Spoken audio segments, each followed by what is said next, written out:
Multiversix pourrait lancer un stablecoin euro centralisé, de la même manière que Tether avec l'USDT. En tout cas, Benjamin Minkou y a fait allusion lors du XDay de Munich. Mais il n'en a pas parlé explicitement, il en a parlé de façon détournée. Alors, dans cette vidéo, je vais essayer de clarifier et de mieux comprendre ce que ça veut dire et ce qui pourrait être possible. Mais je vais aussi te parler d'autres sujets, notamment d'intelligence artificielle dans les assets, dans les tokens, dans les NFT. Là encore, Benjamin y a fait allusion, même s'il n'a pas tout expliqué directement. Alors, je vais essayer de clarifier du mieux que je peux. Et puis, je vous parlerai aussi d'autres projets de l'écosystème de Multiversix, notamment Inspire et son programme de fidélité, et puis ses gros cashbacks, mais aussi d'Ocowatt, de Tagrity, de Philanthropy, d'Autoscale, ou encore d'AINexus, le prochain projet du X-Launchpad. Et je vous donnerai quelques infos aussi sur le X-Launchpad. Alors j'espère que vous allez liker cette vidéo, hein. Oui, parce que ça fait toujours plaisir un like. Ça m'aide pour le référencement. Si vous appréciez l'écosystème Multiversix et que vous n'êtes pas abonné, vous pouvez le faire, vous pouvez activer les notifications. Et pour être tenu informé, vous pouvez me suivre sur mes réseaux sociaux. J'investis dans les cryptos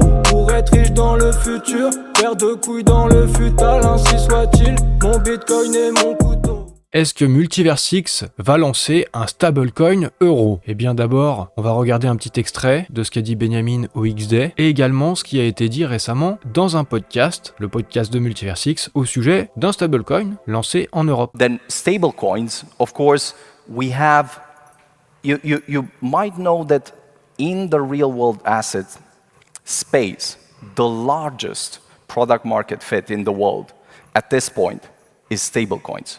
And you probably know by now that Tether is the most profitable company in the world. Now, that is something very striking and very remarkable. And one thing that has been happening in the ecosystem is we've seen many interesting experiments, but one experiment in particular has been built up for years now. And the USH experiment with a native stablecoin within the ecosystem will be a very, very interesting play that I'm personally looking forward to see how it accelerates the ecosystem, how it moves us in the right direction. So most of the things are there. What do you think about stablecoins? How promising, how much can they further grow? Generally, and then especially Europe. Do you see a stable coin emerging in Europe and making some waves?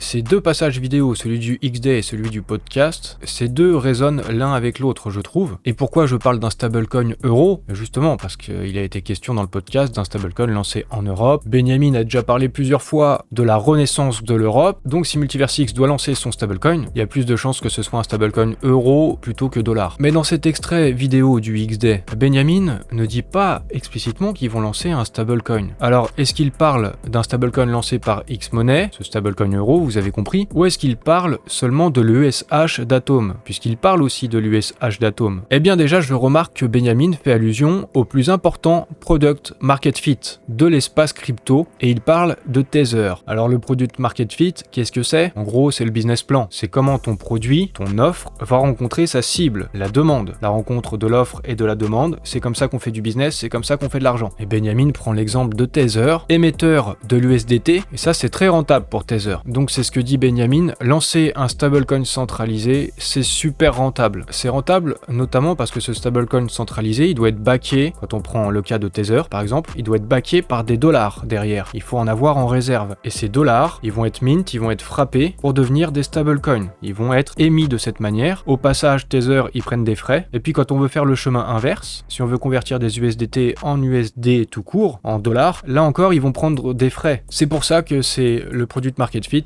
le plus rentable. Et je vous rappelle que Xmoney dispose d'une licence pour lancer son propre stablecoin centralisé. Plus de ça, actuellement, il y a une levée de fonds pour Xmoney qui est en cours. Donc vous comprenez peut-être la logique. Ça peut être intéressant, très intéressant pour les investisseurs qui participent à cette levée de fonds, au VC de Xmoney, parce que si la boîte qu'il finance, Xmoney, a un produit de market fit très rentable, eh ben c'est aussi rentable pour les investisseurs. On sait depuis longtemps qu'un stablecoin centralisé est dans les tuyaux du côté de de Multiversix, ça fait déjà plusieurs années, et puis on sait aussi qu'ils sont proches des institutionnels, ce qui fait qu'ils sont bien positionnés pour lancer un stablecoin euro. Dans cet extrait, Benjamin, il parle à un moment de l'USH, qui peut être un accélérateur pour l'écosystème. Mais par contre, l'USH, ça ne correspond pas au produit market fit décrit par Benjamin. Comme on le voit sur ce visuel qui est apparu pendant la présentation de Benjamin, dans la partie stablecoin, le stablecoin est prêt à 90%, il y a écrit ici Fiat Bridge Protocol, donc le pont, le bridge pour passer du fiat au stablecoin, comme ce que je vous disais tout à l'heure avec le produit market fit, celui de Tether. Et ça, le Fiat Bridge Protocol, ça correspond à un stablecoin centralisé, mais ça correspond pas à l'USH. C'est pas ce que je comprends en tout cas. En plus,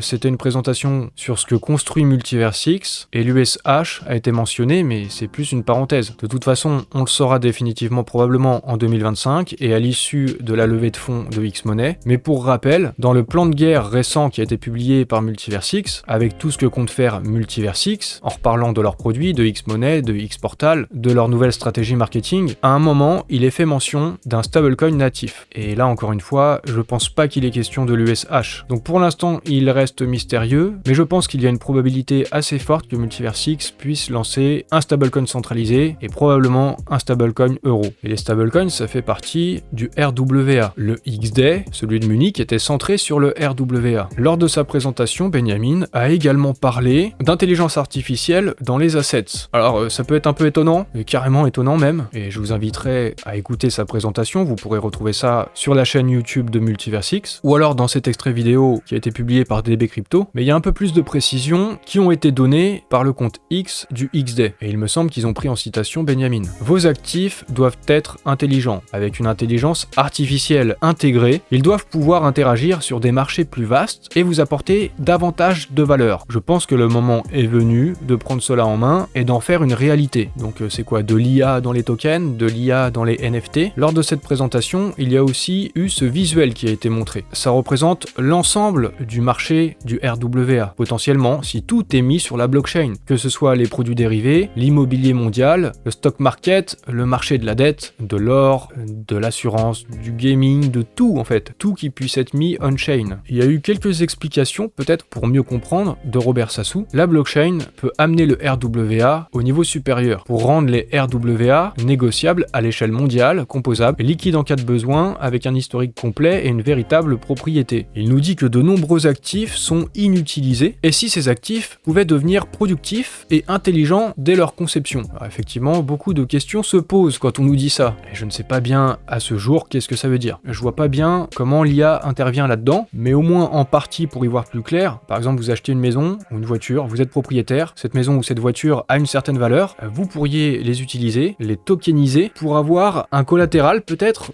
dans l'espace crypto sur la blockchain et s'en servir pour lever des fonds dans la finance décentralisée. Bon alors pour les particuliers ça peut être compliqué, mais pour des grandes sociétés, des fonds d'investissement, ils pourraient peut-être utiliser la blockchain de cette manière. Mais je vois toujours pas comment l'intelligence artificielle intervient. Il y a eu un tweet de Benjamin à ce sujet en disant en fin de compte, il existe une catégorie d'actifs qui éclipsera tous les autres, les actifs intelligents, avec de l'IA. Et ce sera des actifs qui apprennent, qui s'adaptent et qui évoluent, qui créeront et capteront une valeur sans précédent. Je sais pas ce qui nous prépare, ça a l'air très précis, mais pour le moment ça nous a pas encore été dévoilé, même s'ils en parlent là vaguement. Ils attendent peut-être le bon moment pour tout nous dire, et il y a un petit passage qu'a relevé X Countries d'un podcast de Multiversix où il parle justement de l'IA. Je vais vous le passer. Are you guys invested in any AI startups?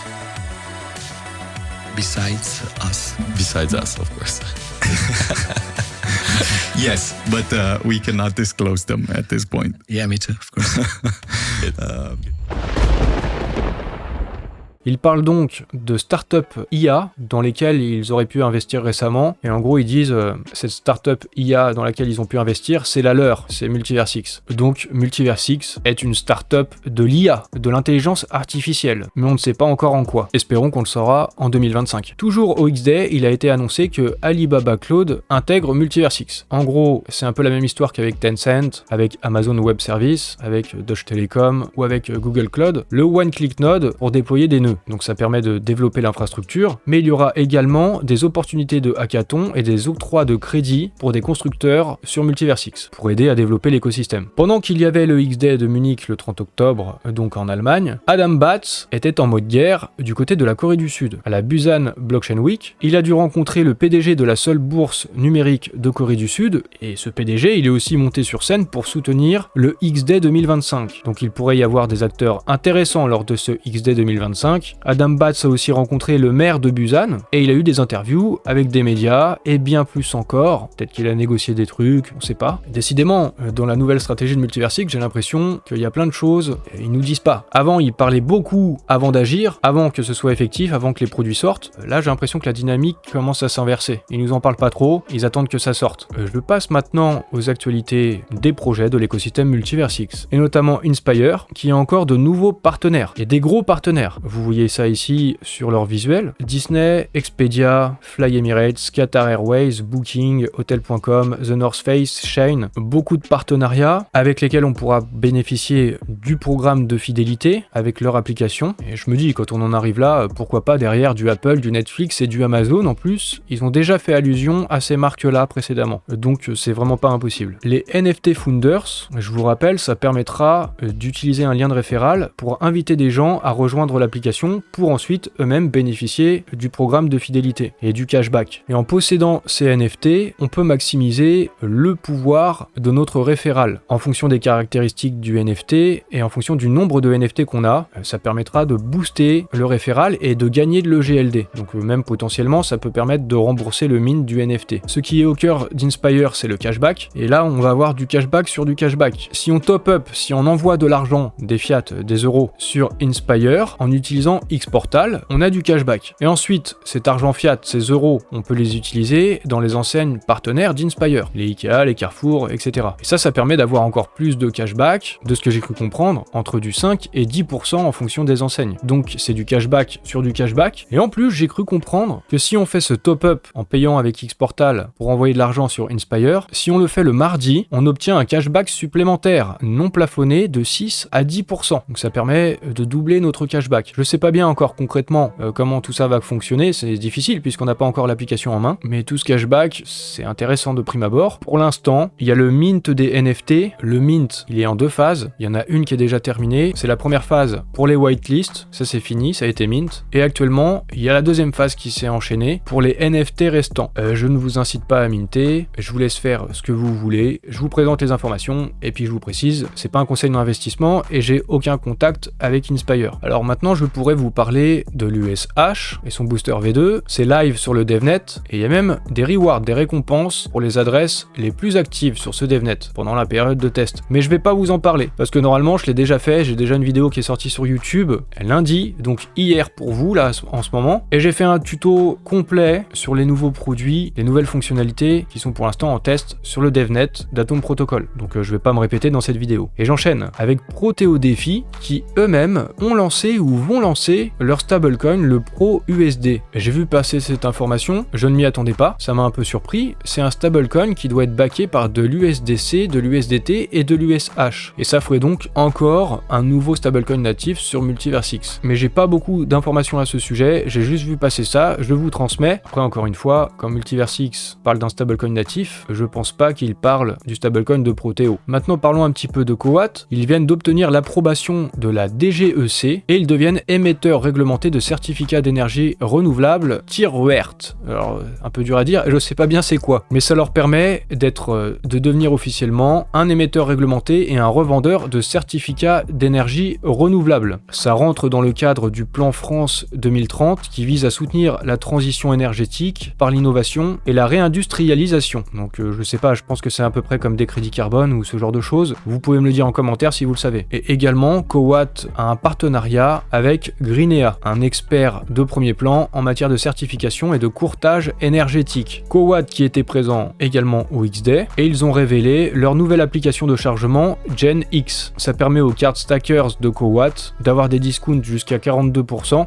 dans de nombreux points de chargement à travers le monde. Je passe maintenant à Autoscale qui est de retour. Autoscale qui est une plateforme d'optimisation des rendements sur Multiversix. C'est un projet qui avait été mis en pause après le départ de Robin, son CIO, et c'est Paisano qui devient le nouveau CIO, qui reprend Autoscale. Le reste de l'équipe va rester la même, et ce nouveau CIO a plus d'une décennie d'expérience dans le domaine du Web 2. Autoscale, ça va venir renforcer la finance décentralisée sur Multiverse X. Il a fait une présentation lors du X-Day, et on a hâte que ces différents protocoles, ces différentes plateformes créent des synergies au sein de l'écosystème, également avec HSwap et avec X-Exchange, en plus d'Atom Protocol évidemment. Une autre nouvelle, lors du X-Day, on a appris que Zoxno, pour sa branche billetterie, devient Zontix. Donc ça permet de séparer les différentes unités, les différents secteurs d'activité de Zoxno. Zoxno, la marketplace d'un côté, et Zontix pour la billetterie de l'autre. Et il y aura également une nouvelle application mobile. Il y a un autre projet, Tagrity, qui a fait une présentation lors du X-Day. Il s'agit de tokeniser à peu près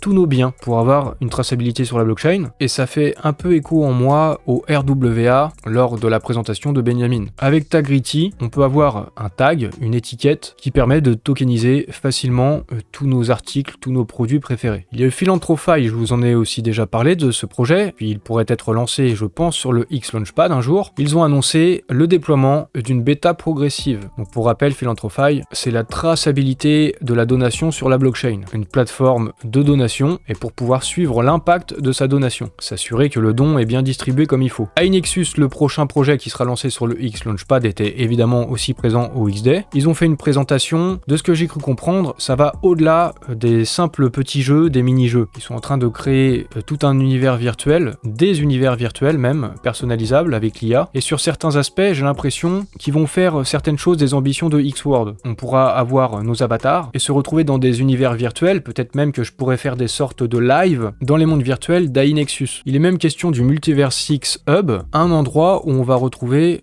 tous les projets de Multiverse X avec des sortes de portails pour aller dans chaque monde dédié à chaque projet construit sur Multiverse X. Et on pourra se balader comme ça entre tous les mondes. Alors pour l'instant, je ne me suis pas encore renseigné en profondeur sur tout ce qu'ils sont en train de faire, sur tout le projet. Je vous avais déjà fait une vidéo dans laquelle je vous avais présenté iNexus. Je supposais que ce serait le prochain projet potentiellement lancé sur le X Launchpad. Ça a bien été le cas. Il faudra dire tout ça, en tout cas maintenant c'est possible. Il y a la phase de recherche qui a démarré sur le X Launchpad, donc avec les informations pour se renseigner, la tokenomics, la roadmap, la team, etc. Pour info, les KYC et les snapshots, ça commence le 11 novembre. Je vous redétaillerai tout ça, je pense, dans une vidéo dédiée qui devrait sortir demain, voilà, sur YouTube. Je vous l'assure pas à 100%, mais normalement c'est ce que je ferai. Voilà, mettez beaucoup de likes, sinon je sors pas la vidéo. Je prends la vidéo en otage. C'est ma vidéo, j'ai le droit. Mais je peux déjà vous dire qu'il y a un petit changement pour être éligible et acheter des tickets de loterie. Jusqu'ici, il y a le stacking de GLD, ça continue. En fonction du nombre de GLD stackés, on peut avoir des billets de loterie. Et également en fonction de notre énergie avec les XMEX. Mais il y a deux nouvelles choses, deux nouvelles